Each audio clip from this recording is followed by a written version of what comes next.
ভালো ভালো hospital, cancer hospital সব জায়গায় গেছে। তারা একই কথা বলছে যে ক্যান্সার হয়েছে। তো ওনার বোন জামাই বলছে যে আপনি হোমিও ওষুধ খান, যে খাইলে ভালো হবে। পরে ওইখান থেকে রিপোর্ট গুলা এখানে পাঠাই দেওয়া হয়েছিল। পরে এখানে আসার পরে উনি, আগে ওনার সমস্যা ছিল উনি খাইতে পারতো না, কিছুই খাইতে পারতো না।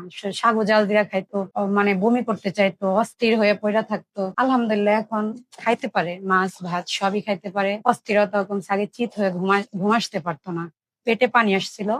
তো এখন চিত হয়ে শুইতেও পারে, শ্বাসকষ্টের কোনো সমস্যা হয় না। আসসালামু আলাইকুম ওয়া রাহমাতুল্লাহি ওয়া বারাকাতুহু। সম্মানিত দেশবাসী, আমি cancer specialist doctor SM. Sarwar. বিশেষ করে আপনারা জানেন, সারা ওয়ার্ল্ডের ডাক্তারদের যেখানে বক্তব্য ক্যান্সার হলে আনসার নেই, ক্যান্সার হলে একটি মরণবিধি, সেখানে আমি বলি ক্যান্সার, কিডনি, থ্যালাসেমিয়া, এইডস এই 4টি রোগ মরণবিধি নয়, সম্পূর্ণরূপে সুস্থ হয়। বিশেষ করে আমাদের এখানে একজন থ্যালাসেমিয়া রোগী আর জোসনা আক্তার, উনি মাত্র 1 মাস ওষুধ সেবন করে আল্লাহর অশেষ রহমতে সুস্থ আছেন। উনি কিভাবে অসুস্থ হয়েছেন, কোথায় কোথায় চিকিৎসা করেছেন এবং কি অবস্থায় ছিলেন, আমরা ওনার কাছ থেকে জানবো।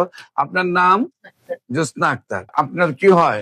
আমার যা হয়। আপনার নাম কি? আমার নাম মলি আক্তার। মলি আক্তার। হ্যাঁ। আপনার জালের কি নিয়ে তো আপনি আসছিলেন? হ্যাঁ। হ্যাঁ, তো আপনার নাম হলো জোসনা আক্তার। আপনার স্বামীর নাম? বাবুল খান। আপনার মায়ের নাম? সালেহা বেগম। Post office?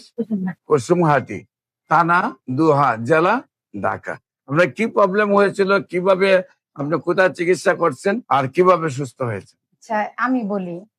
আমার যা প্রথমে আর কি ব্লিডিং এর সমস্যা হয়েছিল। তারপর উনি আমাদের ওইখানে এক হসপিটালে এক ডাক্তার দেখাইছে, বলছে যে আপনার ওভারিতে সিস্ট হয়েছে, অপারেশন করা লাগবে। প্রথম তো আপনার ব্লিডিং হচ্ছে, হ্যাঁ, ব্লিডিং হয়েছে। তারপরে আপনার ডাক্তারের কাছে নিয়ে হ্যাঁ, গেছেন, হ্যাঁ। তারপরে দেখা গেছে যে ওভারে সিস্ট হয়েছে সিস্ট বলছে। হয়েছে। সেই ওভারে সিস্টের জন্য ওইখানে আর কোনো ডাক্তার দেখানো নেই, ডাইরেক্ট ঢাকা এসে পড়া হয়েছে। উত্তরা মানে বিভিন্ন ঢাকা শহরে মনে করেন ভালো ভালো হসপিটাল, ক্যান্সার হসপিটাল সব জায়গায় গেছে। তারা একই কথা বলছে যে ক্যান্সার হয়েছে। আগে আমরা মানে ওনারা কি যে মানে ওনার ট্রিটমেন্ট দেবো, ওনার ডিসাইডই করতে পারতেছিলাম যে কি করবো। পরে বলছে যে ওনাকে কেমোথেরাপি দেওয়ার পরে অপারেশন করব। তো ওনার বোন জামাই বলছে যে আপনি হোমিও ওষুধ খান, যে খাইলে ভালো হবে। তো ওইখানে একজনের দেখাইছিল, তো ওইটা আমার পছন্দ হয় না। উনি কোনো ডিগ্রি নাই, ওনার কিছু নাই। পরে আমি ভাবিরে বললাম, ভাবি আপনি যদি হোমিওপ্যাথি ওষুধ খান তাহলে এস.এম. স্যারের ওষুধ খান।